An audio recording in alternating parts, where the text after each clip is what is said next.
Gas ಇರೋದು ತುಂಬಾ ಸಮಸ್ಯೆಗಳಿದೆ. Auto ಚಾಲಕರನ್ನ ಕೇಳೋರು ಇಲ್ಲ. 10 ರೂಪಾಯಿ ಜಾಸ್ತಿ ಕೇಳಿದ್ರೆ ನಮ್ಮ ಮೇಲೆ ರೆಫ್ಯೂಸ್ ಕೇಸ್. ಪ್ರಪಂಚದಲ್ಲಿ ಪ್ರತಿಯೊಬ್ಬರಿಗೆ ಎಕ್ಸ್ಕ್ಯೂಸ್ ಇದೆ, ಆಟೋ ಚಾಲಕರಿಗೆ ಮಾತ್ರ ಎಕ್ಸ್ಕ್ಯೂಸ್ ಇಲ್ಲ. ಅಷ್ಟೊಂದು ಚೀಪಾ ನಾವು? ಸದ್ಯಕ್ಕೆ ಗ್ಯಾಸ್ ಸಮಸ್ಯೆ. ಅದಕ್ಕೆ ಹಿಂದೆ ನೋಡಿದ್ರೆ ನೋಡಿ, ಪ್ರತಿಯೊಬ್ಬರಿಗೆ ಒಂದು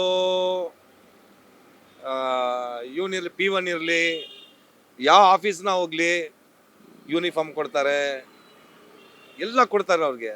ನಾವು ಎಲ್ಲ ನಮ್ಮ ಕೈಯಿಂದ ಹಾಕ್ಕೊಳ್ಬೇಕು, ಆಯ್ತಾ? ಅದೊಂದು ನೋಡಿ, ಒಂದು ಚಿಕ್ಕ ಪಂಚರ್ ಅಂಗಡಿ ಇಟ್ಕೊಳ್ತಾನೆ ಅವನು, ಚಿಕ್ಕ ಪಂಚರ್ ಅಂಗಡಿ. ಗಾಡಿ ನಮ್ಮ ಪಂಚರ್ ಆಗಿಬಿಟ್ರೆ ಅವನು ರೆಫ್ಯೂಸ್ ಮಾಡಿಬಿಡ್ತಾನೆ, ನಮಗೆ ಇಷ್ಟ ಆಗುತ್ತೆ, ಇಲ್ಲ ಅಂದರೆ ಇಷ್ಟು ಇದು ಹೋಗಿದೆ, ಹೊಸದು ಹಾಕ್ಕೊಳ್ಳಿ. ಯಾರು ಆಟೋ ಚಾಲಕರನ್ನ ಕೇಳೋರು ಇಲ್ಲ. ಗೌರ್ಮೆಂಟು ಇಲ್ಲ, ನಮ್ಮ ಯೂನಿಯನ್ ಅವರೇ ಇಲ್ಲ, ಯಾರು ನಮ್ಮ ಬಗ್ಗೆ ಯೋಚನೆ ಮಾಡೋಕ್ಕಿಲ್ಲ. ನಮ್ಗೆ ಸದ್ಯಕ್ಕೆ ಗ್ಯಾಸ್ ಇರೋದು, ಅದಕ್ಕಿಂತ ತುಂಬ ಸಮಸ್ಯೆಗಳಿದೆ. ಒಂಚೂರಾದರೂ ನಮ್ಮ ಗೌರ್ಮೆಂಟ್ನಾಗಲಿ ನಮ್ಮ ಯೂನಿಯನ್ನಾಗಲಿ ಯಾರು ನಮ್ಮ ಬಗ್ಗೆ ಯೋಚನೆ ಮಾಡ್ತಾ ಇಲ್ಲ.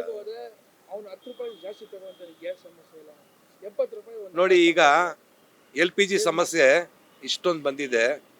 ದೊಡ್ಡ ದೊಡ್ಡ ಹೋಟ್ಲು, ಚಿಕ್ಕ ಚಿಕ್ಕ ಅದು ಇದಿದೆಯಲ್ಲ, ರೋಡಲ್ಲಿ ಮಾರ್ತಾನೆ ನೋಡಿ, ಅವನು 3,500 4,000 ರೂಪಾಯಿ ಇಸ್ಕೊಂಡು ಮಾರ್ತಾ ಇದ್ದಾನೆ. ಇಡ್ಲಿ ಮೇಲೆ ಒಂದು 5 ರೂಪಾಯಿ ಜಾಸ್ತಿ ಮಾಡೋವನೆ, ದೋಸೆ ಮೇಲೆ 10 ರೂಪಾಯಿ ಜಾಸ್ತಿ ಮಾಡೋವನೆ, ಪೂರಿ ಮೇಲೆ 10 ರೂಪಾಯಿ ಜಾಸ್ತಿ ಮಾಡೋವನೆ. ನಾವು ಅಕಸ್ಮಾತ್ 60 ರೂಪಾಯಿ ಗ್ಯಾಸು 100 ರೂಪಾಯಿ ಆಗಿದೆ. ಈಗ 10 ರೂಪಾಯಿ ಜಾಸ್ತಿ ಕೇಳಿದ್ರೆ ನಮ್ಮ ಮೇಲೆ ರೆಫ್ಯೂಸ್ ಕೇಸ್. ಜನ ಒಪ್ಕೊಂತ ಇಲ್ಲ, ಪ್ರತಿಯೊಬ್ರು ಕೊಡ್ತಾರೆ, ಆಟೋ ಚಾಲಕರು ಮಾತ್ರ ಕೊಡೋಕ್ಕಿಲ್ಲ. ಆಟೋ ಚಾಲಕರಿಗೆ ಮಾತ್ರ ಎಕ್ಸ್ಕ್ಯೂಸ್ ಇಲ್ಲ. ಪ್ರಪಂಚದಲ್ಲಿ ಪ್ರತಿಯೊಬ್ಬರಿಗೆ ಎಕ್ಸ್ಕ್ಯೂಸ್ ಇದೆ, ಆಟೋ ಚಾಲಕರಿಗೆ ಮಾತ್ರ ಎಕ್ಸ್ಕ್ಯೂಸ್ ಇಲ್ಲ. ಏನಕ್ಕೆ? ಅದು ಏನು ಕಾರಣ? ಅಷ್ಟೊಂದು ಚೀಪಾ ನಾವು? ಅಷ್ಟೊಂದು ಚೀಪ್ ಅಲ್ಲ. ನಮ್ಗೇನೋ ಮಾನ್ಯ ಇದೆ, ಮರ್ಯಾದೆ ಇದೆ, ಎಲ್ಲ ಇದೆ, ನಮ್ಗೇನೋ ಗೌರವ ಇದೆ, ನಮ್ಗೇನೋ. ನಾವು ಅಷ್ಟೊಂದು ಚೀಪ್ ಅಲ್ಲ. ನಮ್ಮ ಯೂನಿಯನ್ ಸರಿಗಿಲ್ಲ, ಏನು ಮಾಡೋಕ್ಕಾಗಲ್ಲ ನಾವು.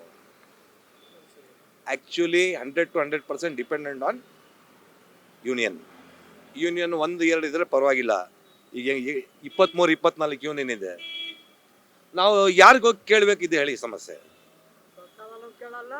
ಸರ್ಕಾರ ಇರಲಿ, ಈಗ ಸರ್ಕಾರದಲ್ಲಿ ಕೋರ್ಟ್ನ ನಮ್ಮ ಬಗ್ಗೆ ಯೋಚನೆ ಮಾಡಿಲ್ಲ. ಅವರು ಫೇವರಲ್ಲಿ ಕೇಸ್ ಮಾಡಿಬಿಟ್ರು. ಯಾರ ಫೇವರಲ್ಲಿ? 2 ವೀಲರ್, ರ್ಯಾಪಿಡೋ, ಊಬರ್, ಓಲಾ.